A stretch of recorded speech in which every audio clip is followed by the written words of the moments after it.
Hello, everyone. Welcome to the Packer Universe Podcast, aka the Pup List you want to be on. We're going to be a Packers fan podcast that brings you topical and relevant Packers news, along with our most humble, subjective opinions. This is episode 341. We're recording this on a Monday, December 29th, 2025. Packers lost at home against the Ravens in Week 17, and now we're headed out to Minneapolis to finish off the regular season against the Vikings in what could be a very meaningless game, but we'll get into that in a second. I'm your host, Tay, and joining me on Vids tonight live is our one and only Ren. What up, Tay? Happy Monday to you. How you doing? Still in those feels from Saturday night.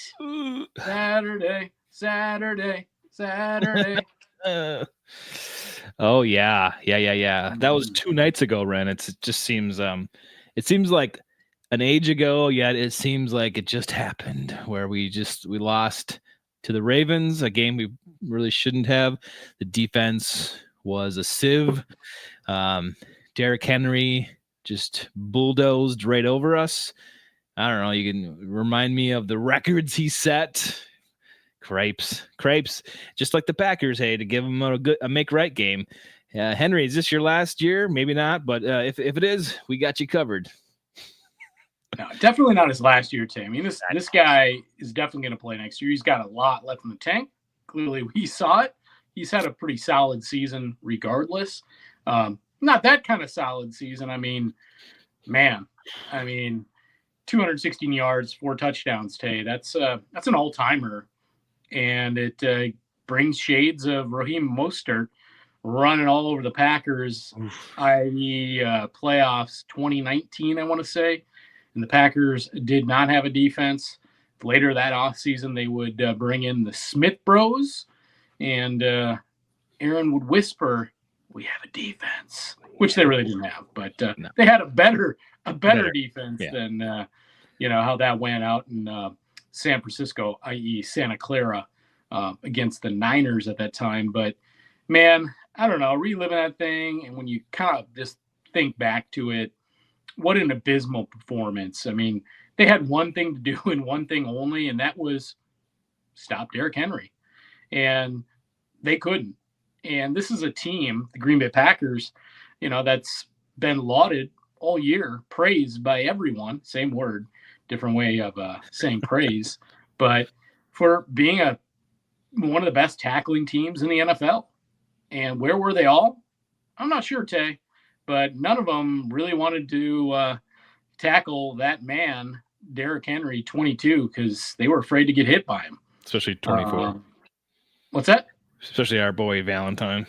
Oh, when he got thrown by him six yards backwards, he looked like it was like me trying to tackle Derrick Henry. Boom, there you go. Just go sit down, kid.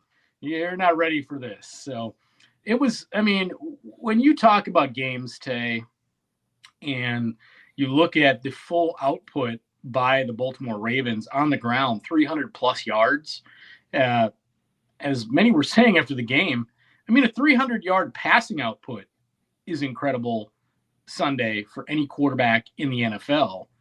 And this is just the running game of the Baltimore Ravens, which Jeff Hafley and company pretty much should have known that that's what's coming at them.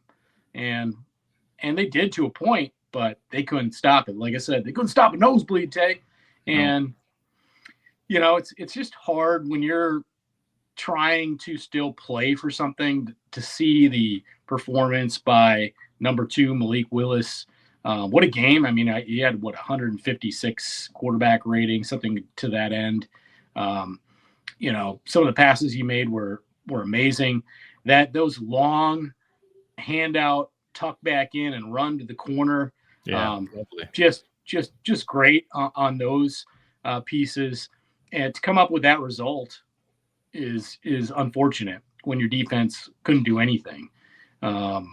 But when we're talking kind of pointing the needle forward, I don't know how they improve that, Tay, because the run D after the loss of Devontae Wyatt has gotten considerably worse over the last many weeks. Not terrible, but you could see the drop off. And then obviously with Micah leaving, it's gotten even worse. It's just like they forgot their entire identity and they don't know how to play as a cohesive unit. But you should be able to, and they did play more boxes than we thought, thinking and looking back to it. But it still wasn't, like I said, I would have just had just about everybody you could of those 11 men. I would have probably had 7, 8 inside at all times. And you let Snoop Huntley beat you with his arm. And he didn't have to do that. What, he passed for 18 yards or somewhere in that vicinity. Just enough. Managed the offense just enough. Obviously, nice play to Zay Flowers on the one, but other than that, I mean, their passing offense was non-existent, and I would have risked that all day long. But they just weren't ready for that game, and Baltimore had everything to play for. And then you saw the result the following day when what Pittsburgh loses like 13-6. That's just abysmal. And now they get to play each other for the right to win the division and go to the playoffs. If I'm Aaron Rodgers and the Steelers, I'm not feeling good about it at all. That team's riding high, and they are going to, guess what? 22 is coming at you all game, and we know that Pittsburgh defense isn't very good. So, we're not a Pittsburgh Steelers podcast, but man, doesn't look good if you're a Steeler fan. And for us, we're going out to play a different purple team this week, and I don't expect it to be anything more than, week 2 of the preseason over in the Dome. And it's kind of sad. We like to get up for these Vikings-Packers games, and, this is a big rivalry, and it's going to mean absolutely nothing. And if and when the Minnesota Vikings win this football game, they're going to have the same amount of wins as the Green Bay Packers this year. The only difference putting one in the playoffs versus the other is that aberration of a tie in Dallas all those weeks ago. So just to catch anyone up to speed here that needs it, we're in the playoffs. We were last week. We are the 7th seed that has been solidified. And, we could have played for the NFC North, but that, went out the window a week ago. Now we're going out to the Minnesota Vikings in week 18 to play a meaningless game, like you said. It is at noon. It's a noon tilt. And coming out of this game with injuries, Ren, I'll just bring this up here quick. Injuries during this game. We don't have a report quite yet for this week coming up. It's only a Monday. They usually give that out on Wednesdays. But during the Ravens game, Zane Anderson left with an ankle injury. Dontavian Wicks left with a concussion. Nate Hobbs, a knee injury. Then we saw Riley get the cart, Achilles, out for the season. Then we had a gruesome injury for Kamal Haddon. Broke his ankle. He's out for the season. And then obviously we saw the Malik Willis stuff with his, shoulder again. And they're saying that he could have returned. But after that Tune pick, it was pretty much over and without reach. It wasn't in reach anymore. So they didn't bother to put Malik back in. But, again, the injury bug hit us. So when you're looking forward to a game like next week against the Vikings, I brought up the point like, oh, well, let's get after it. Let's get some momentum into week 18. I was just kind of playing that side a little bit during the first takeaway we had a couple nights ago. But realistically, they need to rest everybody, get everyone back healthy for the playoff run, regardless of whatever momentum or energy they can, gather and hold over from a win, in Minneapolis. Doesn't matter. It's what's more important now is we get everyone healthy, and they will need it. So a lot of these guys, are, I guess you could say, second string or something. Riley was a fill-in. Hobbs, he's been pretty much cold all year, but he's still a body, right? Even Zane Anderson is a body, special teams guy. So without those guys, it's like you had someone else has to step up. So I just feel like these injuries are mounting up, and you need to get right with that. And that's priority number one at this point. And then you stack up. I just have listed here below who else is on IR. Obviously, Welch early on. Actually, that was like a couple weeks ago. Fitzpatrick a few weeks ago. Marshawn Lloyd. He's still seen on milk cartons. Jaden Reed, Jenkins, Kraft, Wyatt, and Neiman. And our boy, Micah Parsons, just today had his ACL surgery finally. He posts on Instagram, "See y'all soon. Love y'all." And, good for him. I'm surprised he waited this long, but maybe he wanted the right doctors, the right facility, the right treatment. And no doubtedly, he will return a lot sooner than most of us probably imagine. I don't know. That dude's built like a machine, and I think he's going to take this very seriously and want to get back and prove to everyone who he is, So, yeah, Micah, he's just started his journey. So in this picture here, we got the last day, and then we have his first day in juxtaposition there. That was his signing day in the lower right. And then today at the hospital, he starts his off-season journey to recovery. But yeah, so the injuries mount up, Ren, and they continue. I believe it's a huge issue. Did you want to comment? I was just say per Micah, he was at the game Saturday in the box with some Salvation Army kids. So good on him. Sticking around the facilities for a while, and obviously giving some of those kids the highlight of their life. So yeah, I look forward to the Micah piece, his hard work, and being ready week 1 come September. It's a long way off.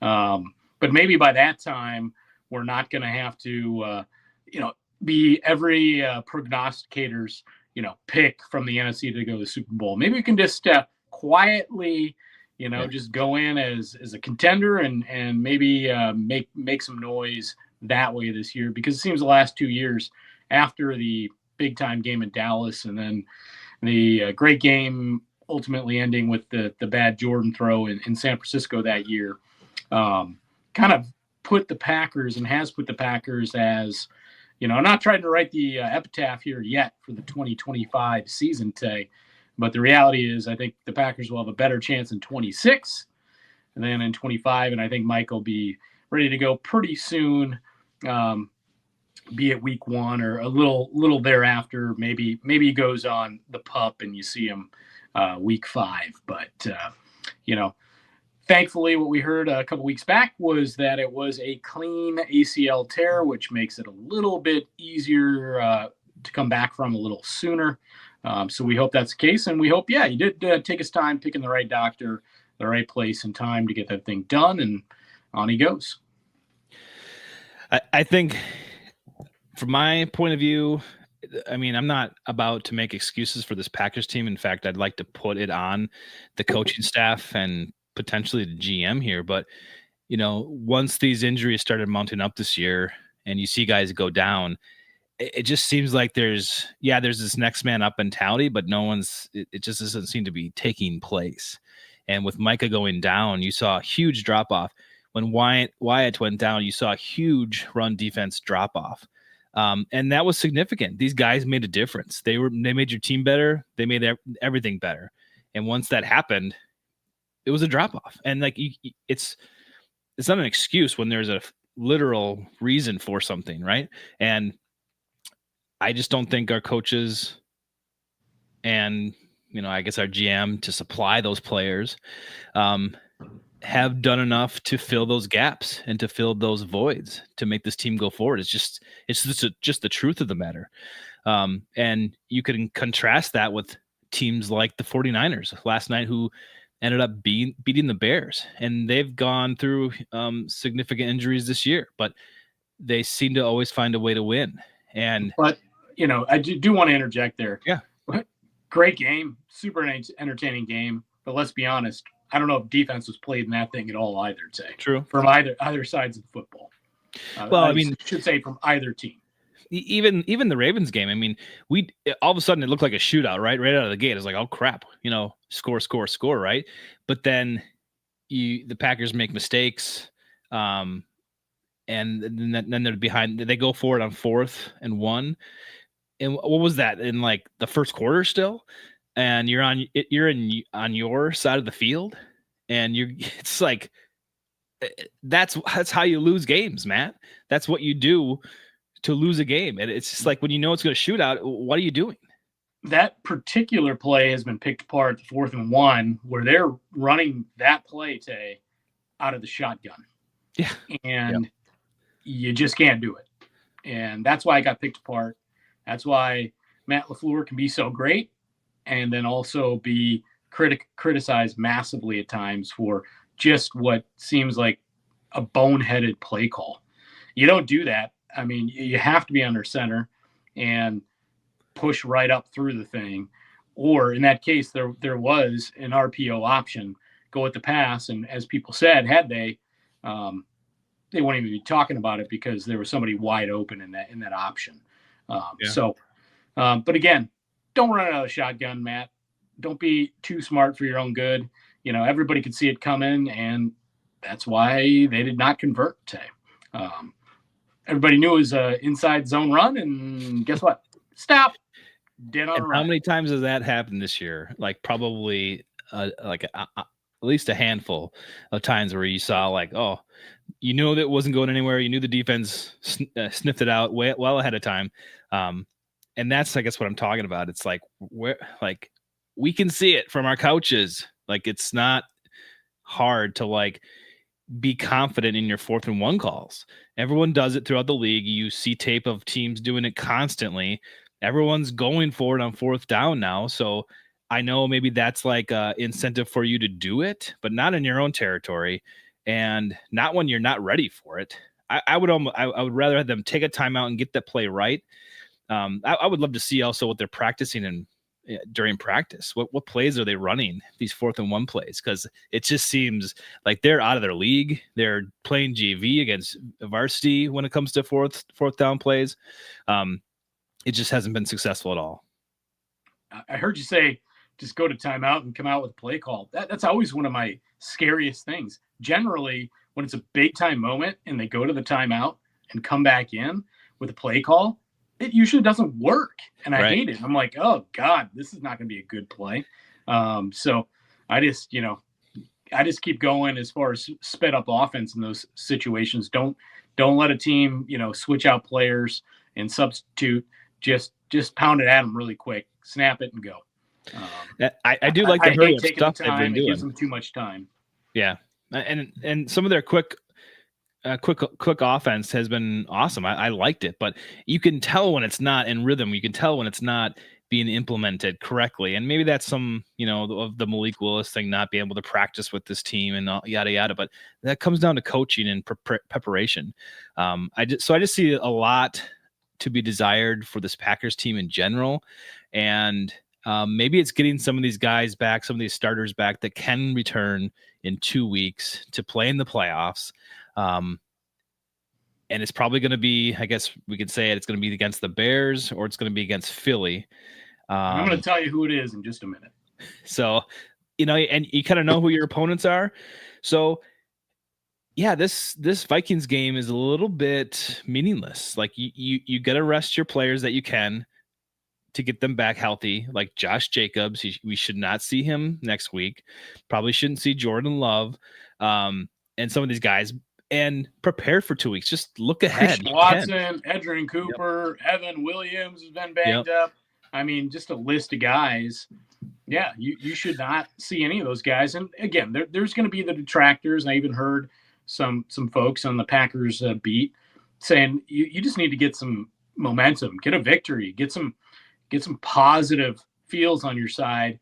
But the reality is, and there was a article already released today by Zach Cruz talking about why they won't. And even he, in that article, reporting on, I want to say your boy Schefter reporting, Cruz reporting on Schefter that the Packers' plan is to rest a lot of guys in this game. Yeah. And they should. One thing that they did do, Ren, was they beefed They up brought back a big body. They beefed up that defensive line with Jonathan Ford. He's back, baby. He's back. And we drafted him a few years ago, 7th round pick. He played on the team for 2 years, and then he was signed off our practice squad to the Bears, and then played basically nothing there. And then we just did the same thing to him, and he's back. So familiarity, I think, is the key here. Someone that's been in the system, we know him. He can just jump right in. There's not a lot to be done with his prep, and he's just there to be a big boy on the line. So I like it. There's doesn't seem to be anything wrong with that, but I guess I'm looking for additional help if possible. But maybe this is what they figured out they could do, right? Well, last week, Tay, Nazir Stackhouse, the big sleepy, was inactive for the game, just inactive, which might tell you a lot about where they think he's at. Well, you got a guy like Jordan Riley playing in front of him who's been with the team all year. It tells you everything you need to know. He's not ready for prime time. Also tells you with this signing today, he's likely not going to be active for that game. Maybe he is just because they need bodies. But, yeah, Jonathan Ford, Tay, is just a big man, and big men don't need to learn a bunch, even though he's been in the system. They need to go in and fill up that middle, because what the Packers do so well is when they do kick a running back, going east or west, most of the time outside of the Baltimore game, they will flow to the football and gang tackle. So you just need to shore up that middle a little bit and get a little bit better there, and hopefully get some guys reps, because they might need a Jonathan Ford to come the 9th or the 10th, be it Saturday or Sunday, against their next opponent, who will not be the team that Jonathan Ford was just playing for. You think it's going to be Philly? And it's going to be the Eagles, Tay. And the reason is the Eagles were given a gift by the Buffalo Bills late in that game, if you watched that one, where Bills went for 2 to win and did not convert, and the Eagles win. That was just a deluge in Buffalo, just wet, rainy, ugly day. So it was difficult for either team to move the football. But by winning and by the Bears losing, the Bears obviously held the tiebreaker, having beaten the Eagles. But the Bears won, and the Bears lost, and the Eagles won. The Bears will play the Detroit Lions, while the Philadelphia Eagles will play the Washington Commanders. So I expect Philly to win. I'm saying Chicago does not.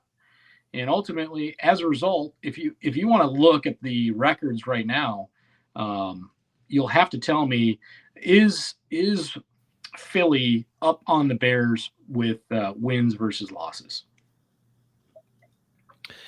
What are you saying?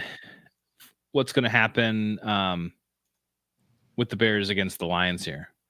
Are they just going to? I think the Lions are going to win after their brutal performance in Minnesota last week. They're going to stick it to Chicago. But just to reconfirm for me, what is the record of each one of those football teams? Philly's 11-5, and Chicago is 11-5.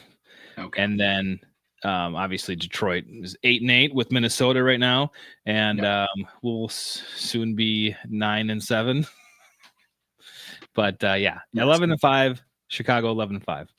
Yeah, if they both win, the Bears have the tiebreaker, having beaten the Eagles Black Friday, and we'll go to Chicago. I'd rather go play the Bears, honestly. Hey, let's get the rematch, and the Bears fans can be nervous. So, do you think that we would win?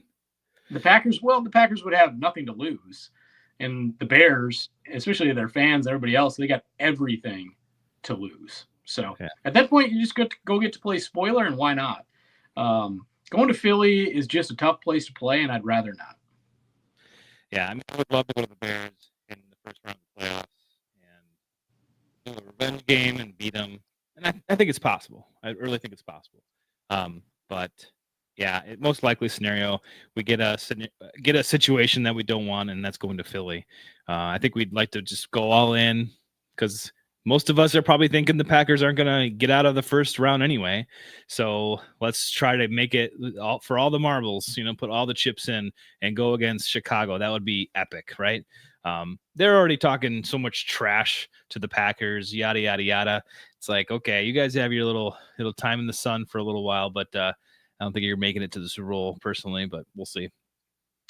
Probably not, but they won the NFC North. They haven't done that in a long time. And of all the 4 NFC North teams, the Packers, Tay, now of those 4 are the ones to have won it the furthest to go. The Vikings, the Lions, and now the Bears have won it all since. So. Yeah, but we've got 3 years in a row with being the 7th seed, Ren. Isn't that amazing? We love that, right? Hey, I mean, consistently going to playoffs always gives you a chance to. That's all you need. It's that old, are you saying there's a chance? And that's, listen, there are going to be a lot of teams come Sunday evening and then Black Monday next week, Tay, that aren't, their season's over. Those fans and those plans are all looking towards late April in Pittsburgh with the draft and starting to look at who's going to be available, where they likely will pick. Right, Ren. And I'd like to stem that with the Wisconsin winter as long as possible, Tay. Listen, since the rule change, we wouldn't have made the playoffs. That 7th seed is like a gift, right? We've taken it every year for the last 3. So luckily we changed the rules, or we wouldn't have gotten that chance anyway. Hey, we don't make the rules, Tay. And Packers are once again in the playoffs. Yes.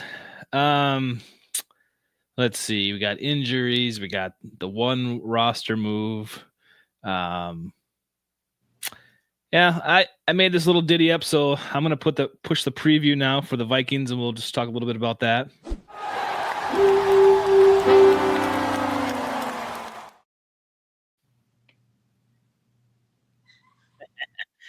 Had to let my cat out. She was scratching at the door.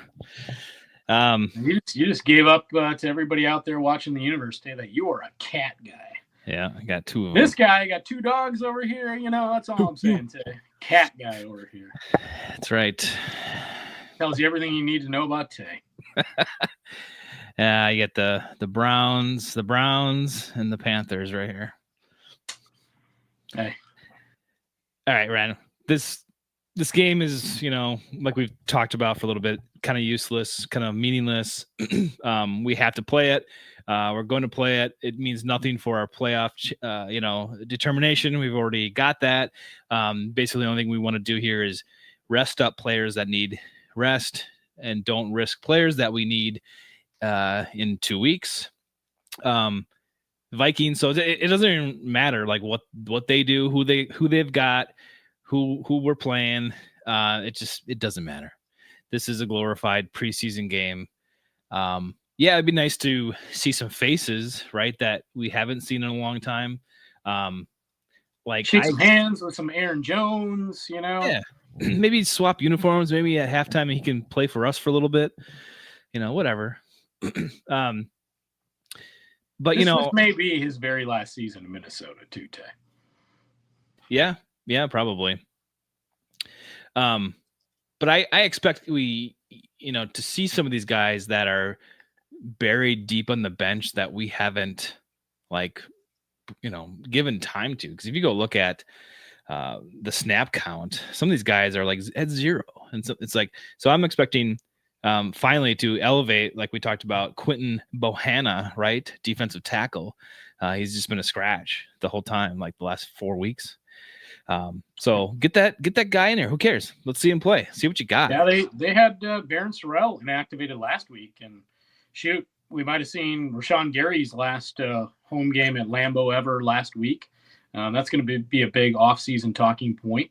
And people pointed out, I mean, at one point he gets blocked on the last, I want to say, Henry touchdown run by a wide receiver today. So and the way he has just not been able to produce and what they pay him, that'll be one of our offseason things to watch. So, looking at, just some of these backfill guys and obviously getting them some reps because they might need everybody again in 2 weeks in Chicago or Philly. So get them some work, and hopefully you're better for it. One thing, a game like Saturday can do, knowing that there were injuries, obviously, to Micah Parsons and Devontae Wyatt, guys of that nature, and how again, kind of Band-Aids with the cornerback room this year worked out a little bit better some years ago, 3 years ago with the safeties. They were able to kind of patchwork it for a year, and it turned out okay. But it should certainly point to, your general manager and say, hey, the precipitous drop-off tells you are really weak at these positions, and you need to do something about it in the offseason with regard to personnel, and you need to mix it up, because he had a bad offseason last year. When you start looking at guys like Nate Hobbs and Aaron Banks is still not playing great football. Nate Hobbs being outplayed by the switcheroo out there in Las Vegas, and that being our old Mr. Eric Stokes out there, who's actually had a fairly solid year. And you paid those guys all that money. It was a big swing and a miss. So they won't be able to do as much of that this offseason. But, again, you hope that when you go through this 3, now probably 4-game losing streak to end the year, that, Brian can really look at these deficiencies and know where he has to spend a lot of time and thought so that 2026 looks a heck of a lot better when it comes to some of this stuff on defense. Yeah, I want to see Bohanna. I want to see Ford now that they signed him. Stackhouse, get him out there. Make him, obviously those guys get winded and they can't play every snap, but put him in there. And where's Hopper, the linebacker? Let's get him. It's like, I want to say he was in some base personnel against the Ravens today, him and McDuffie, but it didn't really matter. But again, throw the young kid, Baron Sorrell, out there. Get him some reps. Get him some pass rush reps. You're going to need him next year as a body. And when we do get to that point, hopefully it's not till late January or sometime in February, but we get to start looking forward to, positions that they need to bolster. We know edge rusher is certainly going to be one of them. We know cornerback is certainly going to be one of them. We know, obviously, offensive line at even from a depth point is going to be one of them. And we're going to talk about, was it Rashawn Gary's last year? Was it Elton Jenkins last year? What do they do with some of these other things? Rasheed Walker's a free agent. There's going to be a lot going on. But, let's get some of these other guys at the back end, some reps, and get healthy and hopefully go have a heck of a game, something we can actually talk about with matchups and excitement in a couple weeks. Here's some snap counts from the game that should drastically go up, and these guys should be the starters, right? So on defense, Hopper only played 2 plays on defense, 14 special teams. Haddon, who was injured, only played 6, but he's out for the year, unfortunately. Brenton Cox, 9 plays on defense, 9 special team plays. Hobbs played 10. He got injured. Riley got injured with 11 plays. Bohanna played 15. I guess I didn't notice at that many, but 15 plays. And then you get into the regulars. On offense, Devontae Wicks only played 3, and then he got a concussion. Dontavian Wicks, Dontavian, sorry. Monk played 6 plays. The guard tackle Jennings played 6. Let's see. Wilson played 17.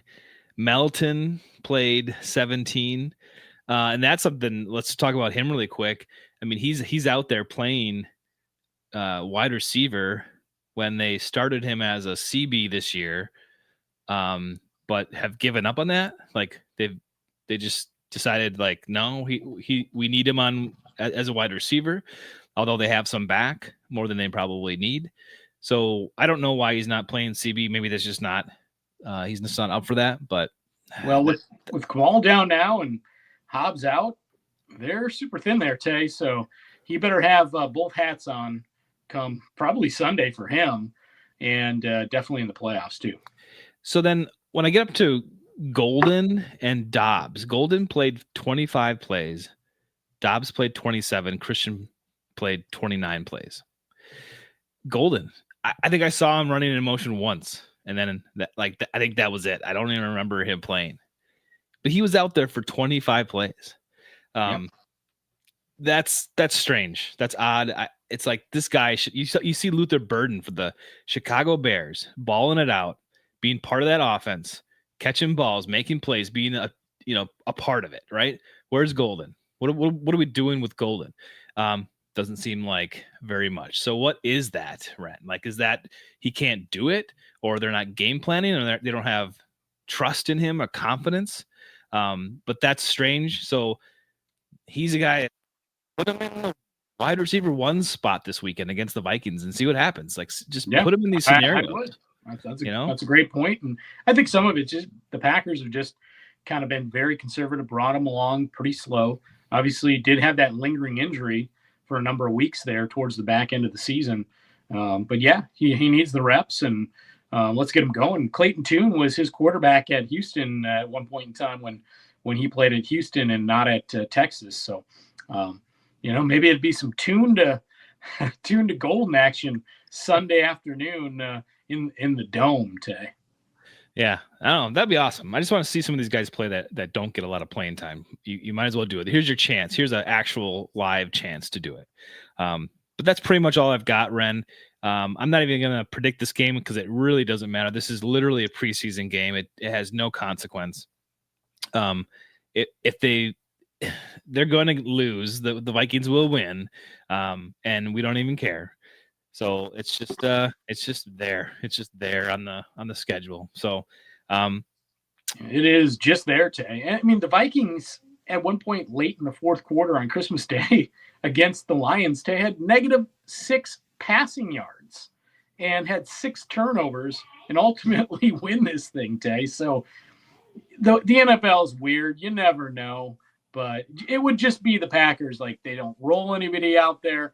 They've had trouble getting turnovers all year, and now they get 6 turnovers and somehow win the football game. You just never know. Like when they don't try and they win. That's going to happen. So, I mean, if they win, the Packers win, great. If we have no injuries, even better. Let's just get out of that clean and let's move forward. And the latter right there, you said the no injuries. That's the bigger win come Sunday, Tay. If they get out of there clean, we're thankful, and on to Philly or Chicago.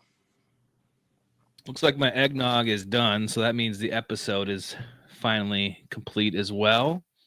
Ren, you are away on family duties on Sunday, so I might have to do the first takeaway by myself, but that's all right. So if you guys want to tune in and give me crap, give me something to talk about, I'd love your contribution. So tune in to us live. You can follow us on X, YouTube, and we're on Twitch. We do our shows live every week, even the first takeaway right after the game. So I appreciate everyone watching and joining the chat tonight. And yeah, Ren, 2 weeks we got to look forward to a bigger game than the one coming up next week. Yeah, I mean, this is kind of a afterthought come Sunday at noon, Tay. But until episode 341, Tay, when we get to talk a real matchup, playoffs on the pup list.